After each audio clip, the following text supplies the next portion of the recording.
Hello everyone, welcome in the class of physics का ज्ञान। तो कल के लेक्चर में हमने स्टडी किया था distance, displacement, uniform motion and non uniform motion, scalar quantities and vector quantities.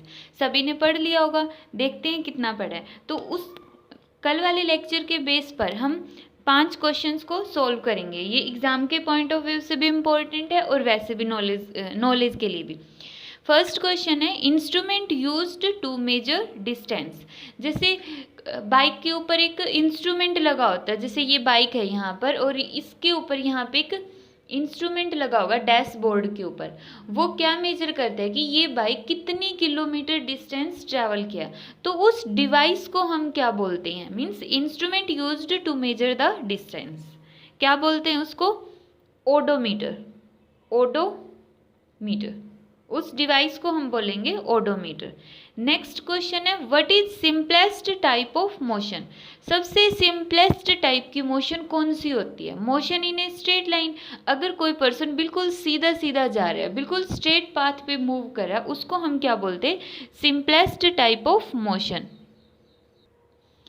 Third question है कैन डिस्प्लेसमेंट बी जीरो। क्या डिस्प्लेसमेंट कभी भी जीरो हो सकती है? हाँ, हो सकती है, क्योंकि डिस्प्लेसमेंट को हमने क्या कहा था? Shortest distance. छोटी से छोटी डिस्टेंस को हम क्या बोलते हैं? डिस्प्लेसमेंट। फॉर एग्जाम्पल, एक पर्सन यहाँ से चलना स्टार्ट करता है और वो वापस यहीं पर आ जाता है एक सर्कुलर पाथ ट्रेवल करके। अब उसकी इनिशियल पोजीशन और फाइनल पोजीशन दोनों कैसी है? सेम है। तो इसको हम क्या बोलेंगे? डिस्प्लेसमेंट हो गई जीरो। या फिर कोई पर्सन इस तरह से पाथ ट्रेवल करके यहाँ पे आ गया, तो इसको भी हम क्या बोलेंगे? Displacement zero. तो डिस्प्लेसमेंट जीरो कब होगी? जब वो जिस जगह से चलना स्टार्ट करता उसी जगह पर वापिस आ जाता, उसको हम क्या बोलते हैं? डिस्प्लेसमेंट जीरो है। नेक्स्ट क्वेश्चन है give one situation when distance is equal to displacement. अब हमने कल के लेक्चर में स्टडी किया था कि डिस्टेंस क्या होती है? जब वो लंबा सा पाथ लेके जाता है उसको हम क्या बोलते हैं? डिस्टेंस। और डिस्प्लेसमेंट क्या होती है? जब वो शॉर्टकट ले लेता है उसको हम बोलते हैं डिस्प्लेसमेंट। अब वो सिचुएशन बताओ जब डिस्टेंस और डिस्प्लेसमेंट दोनों होगी। सोच लिया सभी ने? बिल्कुल ठीक। अगर वो पर्सन एक स्ट्रेट पाथ के अंदर मूव करता है उसको हम क्या बोलेंगे कि डिस्टेंस और डिस्प्लेसमेंट सेम है। मीन्स उसको यहाँ से यहाँ तक जाना है। शॉर्टेस्ट डिस्टेंस क्या होगी? यही, इससे छोटी डिस्टेंस तो हो नहीं सकती। अब क्या कि वो स्ट्रेट पाथ में मूव करे, अब उसकी डिस्टेंस भी यही है और डिस्प्लेसमेंट भी यही है। Next question can displacement be greater than the distance travelled bye an object. क्या डिस्प्लेसमेंट कभी भी बड़ी हो सकती है डिस्टेंस से? तो आंसर क्या आएगा? नो, बिल्कुल भी नहीं हो सकती। क्यों नहीं हो सकती? क्योंकि डिस्प्लेसमेंट को हमने क्या कहा था? शॉर्टकट। जब वो शॉर्टकट लेता उसको हम डिस्प्लेसमेंट बोलते हैं। अब डिस्टेंस क्या था? लंबा पाथ भी हो सकता है और छोटा पाथ भी हो सकता है। ये तो दोनों हो सकती है, लेकिन डिस्प्लेसमेंट हमेशा ही शॉर्टकट होगा। तो डिस्प्लेसमेंट इक्वल हो सकती है, डिस्टेंस के इक्वल हो सकती है। कब होगी? जब वो स्ट्रेट पाथ में मूव करता है। लेस हो सकती है, लेस का तो हमें पता ही है कि शॉर्टकट है तो लेस होगी। जीरो भी हो सकती है, लेकिन कभी भी ये डिस्टेंस से बड़ी नहीं हो सकती। तो ये 5 क्वेश्चन थे कल के लेक्चर के ऊपर। अब हम आज का लेक्चर स्टार्ट करते हैं। आज का लेक्चर बहुत ही इंटरेस्टिंग है और बहुत ही आसान है। तो आज के लेक्चर में हम स्टडी करेंगे कि स्पीड और वेलोसिटी में क्या डिफरेंस होता है। अब सिंपली स्पीड और वेलोसिटी का एक ही मीनिंग होता है। अगर हम नॉर्मल सेंस में लें कि कोई भी पर्सन है, अगर वो मूव कर रहा है तो वो कितनी फास्टली मूव कर रहा है या कितनी स्लोली मूव कर रहा है, इस मेजरमेंट को ही हम क्या बोलते हैं? स्पीड और वेलोसिटी। तब इन दोनों में डिफरेंस क्या होगा? तो इनके डिफरेंस को देखने के लिए हम एक छोटा सा एग्जाम्पल लेते हैं। फॉर एग्जाम्पल, ये कोई भी एक लड़का है, टॉमी। तो ये टॉमी क्या है? बहुत ज़्यादा डायरेक्शन लेस पर्सन है। डायरेक्शन लेस का मतलब इसकी लाइफ में कोई भी एम नहीं है, इसके पास कोई एम नहीं। इसको नहीं पता कि ये लाइफ में क्या करना चाहता है। सिर्फ ये हर रोज़ भागे जा रहा है, भागे जा रहा है। एक दिन से दूसरा दिन हो गया, दूसरे दिन से तीसरा दिन हो गया। मीन्स एक एम्बिशन लेस लाइफ ये स्पेंड कर रहा है। एम्बिशन लेस को हम क्या बोलेंगे? Direction less. की इसके पास चलने के लिए कोई डायरेक्शन ही नहीं है कि ये लाइफ में क्या करना चाहता है। तो ये एक डायरेक्शन लेस पर्सन है। अब डायरेक्शन लेस पर्सन है ये, तो ये क्या हो? ये सैड होगा, फ्रस्ट्रेटेड होगा और बहुत ही ज़्यादा दुखी होगा। मीन्स ऐसा लग रहा होगा इसको जैसे इसके पास कुछ है ही नहीं, सिर्फ भागे जा रहा है, दुखी है बहुत ज़्यादा। क्यों? क्योंकि इसके पास डायरेक्शन नहीं है, लेकिन ये फिर भी रनिंग कर रहा है।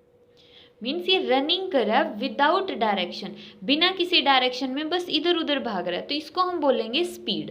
अब ये जो पर्सन है, ये इसको हम मानते हैं कि वेलोसिटी समझाना चाहते हैं हम, तो इसका नाम हमने वेलोसिटी ही रख दिया। इसका टोमी की बजाय इसका नाम रखो स्पीड, और इसका नाम क्या है? वेलोसिटी है। अब ये पर्सन क्या है? इसके पास एक एम्बिशन है, इसको पता है कि इसको लाइफ में क्या बनना है। इसको डॉक्टर बनना है, टीचर बनना है, इंजीनियर बनना है, IAS ऑफिसर बनना है, क्या बनना है इसको। इसके पास इसका एक एम्बिशन है। एम्बिशन का मतलब इसके पास डायरेक्शन है लाइफ में। तो ये क्या होगा? बहुत ज़्यादा हैप्पी होगा, खुश रहेगा हमेशा। क्यों? क्योंकि इसके पास एक डायरेक्शन है। ये रन कर रहा है विद डायरेक्शन, डायरेक्शन के साथ रन कर रहा है, इसलिए ये हमेशा खुश रहेगा। तो सबसे पहले तो हमें हमारे लाइफ का कुछ न कुछ एम्बिशन होना चाहिए, और हमें पता होना चाहिए कि हम लाइफ में क्या करना चाहते हैं खुश रहने के लिए। अब हम देखते हैं कि इन दोनों में डिफरेंस क्या हुआ। तो सबसे पहले हमने देखा कि मूव तो दोनों ही कर रहे हैं, रनिंग दोनों ही कर रहे हैं। तो स्पीड और वेलोसिटी क्या होती है कि मूवमेंट दोनों में ही है, लेकिन स्पीड में डायरेक्शन नहीं होती, लेकिन वेलोसिटी के अंदर क्या है? वेलोसिटी के पास डायरेक्शन भी है। तो इन दोनों के अंदर साइंस की लैंग्वेज में क्या डिफरेंस होगा? इसका पहला डिफरेंस होगा स्पीड का कि it is defined as distance travelled by a body in unit time. Speed को सबसे पहले तो हम रिप्रेजेंट करेंगे स्मॉल v से। स्मॉल v से हमने स्पीड को रिप्रेजेंट कर दिया, और इसका फॉर्मूला हो गया डिस्टेंस बाय टाइम। क्या फॉर्मूला होगा? Distance by time. अब हमने देखा था कि जो स्पीड था वो क्या कर रहा था, उसके पास कोई डायरेक्शन नहीं थी, सिर्फ वो भाग रहा था। भागेगा तो क्या करना पड़ेगा? उसको बहुत लंबा पाथ ट्रेवल करना पड़ेगा, क्योंकि उसके पास कोई डायरेक्शन तो है नहीं कि शॉर्टकट तो उसको पता नहीं है। उसका लाइफ में कोई एम्बिशन नहीं है, मतलब उसको कोई शॉर्टकट नहीं पता। अब इसका मतलब उसको लंबा पाथ ट्रैवल करना पड़ेगा। अगर लंबा पाथ ट्रैवल करना, तो उस लंबे पाथ को नाम हमने क्या दिया था? डिस्टेंस। कल के लेक्चर में हमने उसको क्या नाम दिया था? डिस्टेंस। अब कितने टाइम में ट्रैवल करता है, तो उसको हम क्या बोलते हैं? स्पीड। तो इसका फर्स्ट पॉइंट क्या होगा कि it is defined as distance travelled by a body in unit time. ये तो है स्पीड का फर्स्ट पॉइंट। तो वेलोसिटी का फर्स्ट पॉइंट है कि इट इज डिफाइंड एज। अब वेलोसिटी के पास तो डायरेक्शन है, डायरेक्शन है का मतलब क्या है कि उसके पास एम्बिशन है, मीन्स शॉर्टकट है उसके पास, और शॉर्टकट को हमने क्या नाम दिया था? डिस्प्लेसमेंट। तो वेलोसिटी किसके इक्वल हो जाएगी? Velocity is equal to displacement by time. तो वेलोसिटी का फॉर्मूला होगा डिस्प्लेसमेंट बाय टाइम। कल हमने देखा था कि जिसके पास मैग्नीट्यूड भी है और डायरेक्शन भी है, उसको हमने क्या नाम दिया था? Vector quantity. तो इसके ऊपर हम सिंबल लगा देंगे वेक्टर का। अब जो v के ऊपर हमने ये एरो का सिंबल लगाया हॉरिजेंटल पोजीशन में, इस सिंबल को ही हम वेक्टर क्वांटिटी से शो करते हैं। मीन्स जिस भी क्वांटिटी पर ये सिंबल लगा होगा, तो इसका मतलब वो एक वेक्टर क्वांटिटी है। तो कल हमने स्केलर और वेक्टर के डिफरेंसेस पढ़े थे। स्केलर में डिस्टेंस था और वेक्टर क्वांटिटी में डिस्प्लेसमेंट था। अब उसमें एक पॉइंट और ऐड कर लेना कि स्पीड एक स्केलर क्वांटिटी है, क्योंकि इसका सिर्फ एक मैग्नीट्यूड है और इसकी मैग्नीट्यूड और डायरेक्शन दोनों है, इसलिए ये क्या होगा? एक वेक्टर क्वांटिटी। और वेक्टर को शो करने के लिए ऊपर हम एक हॉरिजेंटल एरो पुट कर देंगे, और यही इसका एक सेकंड पॉइंट बनता है। तो सेकंड पॉइंट हो गया कि स्पीड एक स्केलर क्वांटिटी है और वेलोसिटी एक वेक्टर क्वांटिटी है। इसका थर्ड पॉइंट क्या होगा? स्पीड की वैल्यू 0 हो सकती है। 0 कब होगी? अगर वो रुक गया वो पर्सन, तो 0 हो गई। पॉजिटिव कब होगी? जब वो भागता रहेगा, चाहे वो किसी भी डायरेक्शन में भागे, क्योंकि डायरेक्शन तो उसके पास है ही नहीं। तो इस केस में डायरेक्शन मायने नहीं रखती है, तो उसकी जो स्पीड होती है वो हमेशा 0 और पॉजिटिव रहेगी ऑलवेज। लेकिन जो वेलोसिटी है, अब वो रुक गया तो 0 स्पीड हो गई। अगर उसके पास जो उसका एम्बिशन है वो सही है, तो इसका मतलब वो सही डायरेक्शन में जाएगा, तो उसकी जो डायरेक्शन है मीन्स उसकी वेलोसिटी है वो हो गई पॉजिटिव। अगर उसने गलत डायरेक्शन पकड़ लिए, रॉन्ग डायरेक्शन में चला गया, तो उस टाइम पे उसकी वेलोसिटी हो गई नेगेटिव। तो वेलोसिटी 0 भी हो सकती है, पॉजिटिव भी हो सकती है और नेगेटिव भी हो सकती है, बट स्पीड क्या रहेगी? 0, पॉजिटिव और हमेशा ही पॉजिटिव रहेगी। अब ये इसके डिफरेंसेस थे जो सभी को याद होने चाहिए। अब हम न्यूमेरिकल्स देखते हैं कल वाले टॉपिक के, जो हमने डिस्टेंस और डिस्प्लेसमेंट किया था और साथ में स्पीड और वेलोसिटी के। अब सोच रहे होगे कि न्यूमेरिकल तो आएंगे ही नहीं, बट बहुत इजी है, बस थोड़े से ध्यान से समझना, बहुत इजी तरीके से हम न्यूमेरिकल्स को करेंगे। ठीक है, तो न्यूमेरिकल्स बहुत ही आसान होते हैं, बस समझना इंपॉर्टेंट होता है। तो देखते हैं फर्स्ट न्यूमेरिकल।